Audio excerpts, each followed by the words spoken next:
Yo, what is going on, guys? Hope everyone's having a fantastic day today. So I want to go over the Philadelphia Eagles, go over some of training camp that has happened day 6. Offensively, not a great day. Defense took over the day today, but there are some reasons for that, and I'll go over that in a little bit. Sorry for the late video today, by the way. It's been a crazy day today. But let's go over the injuries for the Philadelphia Eagles. So it looks like Zach Pascal is limited. So he is back. Thank God. We need him back in this wide receiver group. Get some work in. Glad he is already back, and he'll be a full go sooner or later. So no teamwork for Zach Pascal today. Kyzir still with the hamstring, which is really going to hurt. If you saw that, Richard Rodgers came back off the PUP to the active roster, so now Richard Rodgers will compete with Jack Stahl, but I'm hoping to God Kyzir comes back. He's missing so much valuable time right now. Matt McCain is out with a knee. Devontae Smith with a groin injury. Nothing serious, nothing crazy. It's not really bad at all. Eagles just kept him out. As soon as he started to feel, a little discomfort, they kept him out. This is why the Eagles are, practicing for a couple days, day off. Practicing a couple days or walk through, whatever the case may be. You know what I mean? So you see around the league, there's a lot of injuries piling up with some teams right now because, some of these teams have different schedules than the Eagles. The Eagles usually practice for those couple days and they have the walk through. So Eagles are definitely giving some guys some rest. So they just kept him out. The one that's intrigued, and obviously Jordan Mailata and Andre Dillard both got concussions today. Okay, you don't have any other backup left tackles after Dillard besides maybe LaRaven Clark that we got him after the year before last year off an ACL, then got hurt twice last year. He could play left tackle, right guard, right tackle, but it's a mess right now. You know what I mean? So, those guys will probably be out for a few days to a week, most likely. You got to keep Dillard this year. I've already talked about, people like to trade Dillard and always trading him, and you're not picking up his $12.5 million option, 5th-year option next year. It's not going to happen, but this is how important Dillard's going to be to Jordan Mailata, because if things happen like this, and this has only happened because both guys got reps and they both got concussions today. It is what it is. Defense feasted, and obviously losing two left tackles is definitely going to hurt you in training camp when you're trying to do your 7-on-7s or whatever you're trying to do, which really sucks. So interesting enough, your 11-on-11s, your group work that you're doing with some of these guys, but you lost 2 left tackles today, so hopefully they're back in a few days to a week, whatever the case may be. So not going to make a big deal about that.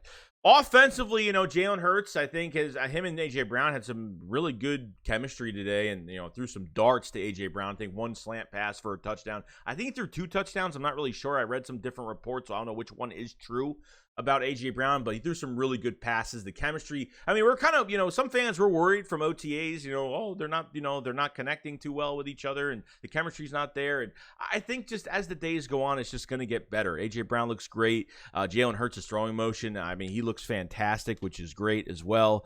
But most importantly, what I really want to talk about is Britton Covey, the undrafted wide receiver from Utah. Okay, special teams.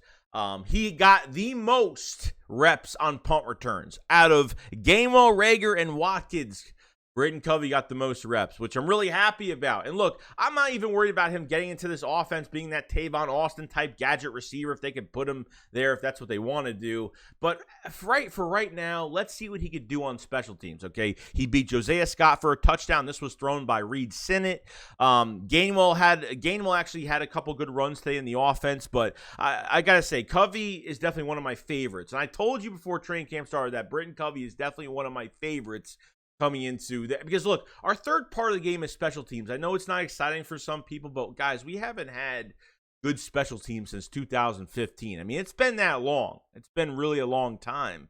And it's nice to see that Covey is getting more reps, putting these defensive backs on skates. The speed, the change of direction at an instance with Britton Covey is absolutely amazing. There is some film on him that I definitely want to go over as well, so maybe we'll do that in another video. But I gotta say, Covey has definitely shined today a lot. Definitely flashed, and I'm hoping it keeps going. The next step is really seeing him against another jersey. Next step is really preaching to see what he does in some of these games, if he's going to flash in those games as well. Because if Covey could be our future punt returner, he's going to be dangerous for years to come, I'm telling you. If he really works out the way I want him to, it's going to be amazing. Now Rager had some one-on-ones today versus Bradbury. Totally did a really good job for a touchdown on him. So, and Bradbury's been having a really good camp, guys. Like, Rager has been flashing. He's been having, every day's been a really good day. He's had every day, he's always doing something. Not just a one-handed catch. It's not just something like, he's had a strong camp. We've talked about this on multiple videos, and we're going to keep going over this until they move him. He's staying here. I don't know what the case is. Nick Sirianni did say today that, you know, Jalen Reagor has been very consistent. And that's a good thing to hear. But, you know, Sirianni did talk about James Bradbury as well, you know, and this is what he said. He was a very instinctive cornerback. Not even just that, but he actually sent a message to the whole wide receiver room about facing James Bradbury. He said, quote unquote, he's been doing it for a very long time. You better not give him little tell. You better be perfect. That's how much of a good camp Bradbury is having. And it makes me happy because I always thought he was a big upgrade from Steven Nelson. I understand that he gave up over 800 yards receiving last year, and he has been a Pro Bowler since 2020. And, you know, like maybe his zone coverage is better because he's better at zone coverage than man. So I don't know how they're using him, but, you know, maybe his man coverage in a role-playing second cornerback, you know, position, maybe he's just playing better in a better role. Maybe Gannon is using him the right way. So nice to hear about Reagor. Nice to hear about, you know, just Bradbury in general. Because even when we signed him, I was kind of like, I really don't want to hype him up too much because I know he is a big upgrade over Steven Nelson, but I want to hype him up too much to where, you know, because I think he will get beat this year sometimes. I mean, guys, it's going to happen. These cornerbacks are not going to be perfect this year. I think the cornerback position last year in 21 was definitely the strongest part of our defense. There's no doubt about it. And I think it just got better just having Bradbury in the building and obviously making the wide receivers better. And that's, you know, Slay's making everyone better. Maddox is making these receivers better. You know, Bradbury's making them better. So it's really nice to see all of that, which is really good. Now, I want to talk about the defense, okay? So, obviously, some little snippets here and there of this defense. So Kyzir White played fantastic today.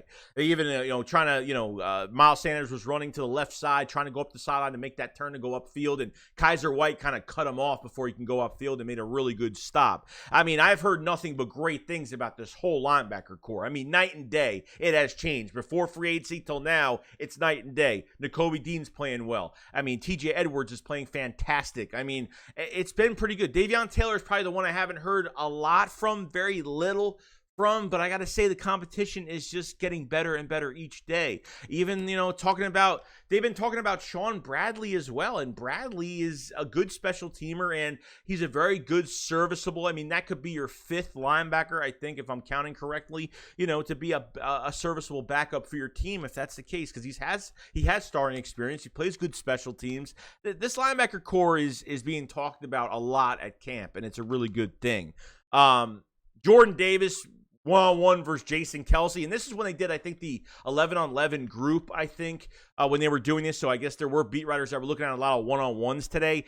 And Jordan Davis beat the crap out of Kelce today. Went right around him, got through him, and no problem. Davis is showing a lot. And then not even just everyone thinking he didn't have the pass rush skills, because of what happened last year, Alabama versus Georgia. He was 360 pounds. He's not a three-down linebacker. He looks defensive tackle. He's not lazy. He's lazy. All this stuff. People need to take it. A coach can mold a player, okay? Davis at 6'6", 330. I'll just say 330 to be on the safe side because I don't know what his weight is. I'm telling you right now, whether he lines up on the nose or a three technique, I'm telling you right now, this guy is going to cause havoc. You look for him during preseason immediately of what he's going to do, okay? And then we'll see what happens this season. But Jordan Davis, one of my favorite, obviously my favorite pick. I'm a big defensive line guy, so I love Jordan Davis and what he brings to the table. Been salivating over that pick. I've been salivating since the combine of what he did in that combine. And, the Eagles were licking their chops, no doubt about it, for Jordan Davis. So glad he's a Philadelphia Eagle. Really, really glad.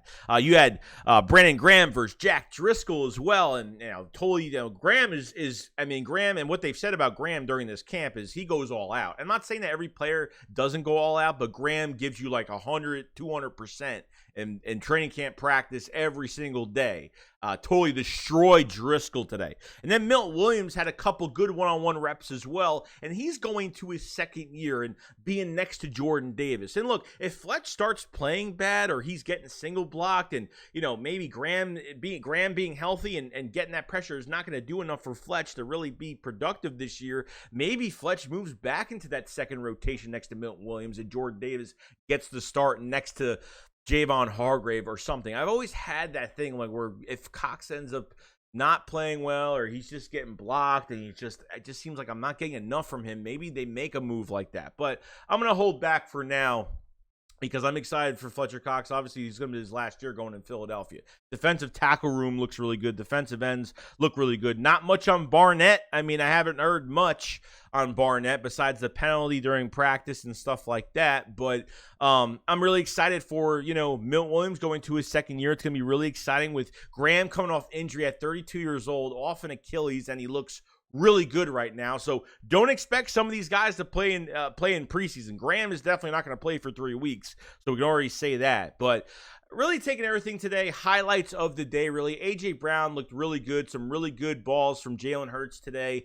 Britton Covey has been just, man, if he could be that special teams guru, punt return, whatever you want to put him, this guy has almost played everything at Utah. And I think you got to take advantage of that and plays with toughness. And he has a strong mind and he's strong-willed as well. And like I said, one of my favorite players to come into training camp, like this guy, like him and Allen were like my two favorites coming in. And like, I'm like, one of them has got to make it. If they're both, I mean, I'm not going to say bust because Covey's undrafted, so there's nothing, he wasn't high potential. This is just, you know, the Eagles trying to see if, you know, we need to get this third part of our game, special teams, up and running. Like, we can't experiment with Rager anymore. We can't experiment. I don't want Rager there. I don't want Ward there. I mean, they even had Gainwell there. So, I mean, Gainwell did kick returns, but I guess they're just trying him out at punt returns. I don't know. Rager had, you know, obviously started, I think it was the fifth day of training camp, he had a lot of reps with the punt returns, but Covey today, they had him at punt returns for a while, which I was really happy about. And obviously, you know, the defensive, you know, Rager, a good rep against Bradbury for a touchdown one-on-one, and then just some of these defensive linemen are, you know, giving these starting offensive linemen a challenge, like Jordan Davis, even Milton Williams, Brandon Graham doing fantastic. So I thought it was a really good day today, guys. Like, you know, you lose Mulata, you lose Dillard to concussions, which definitely hurts your offensive line going into your group drills and trying to get some stuff done when there's constant pressure. The linebacker group is fantastic. I'm really excited, guys. It's only day 6, and I'm like, I already want the first preseason game comes. I really want to be here already. Then when the first preseason game comes around the corner, we're going to want the first game to come around the corner. So it's going to go really quick, guys. Just give it, you know, just be patient, give it time, and should be a lot of fun. Other than that, guys, that's pretty much it. We'll see you on the next day of Eagles training camp. I'll see you guys on the next one. SHAKESQUAD up, follows 5. Peace out, guys. Peace.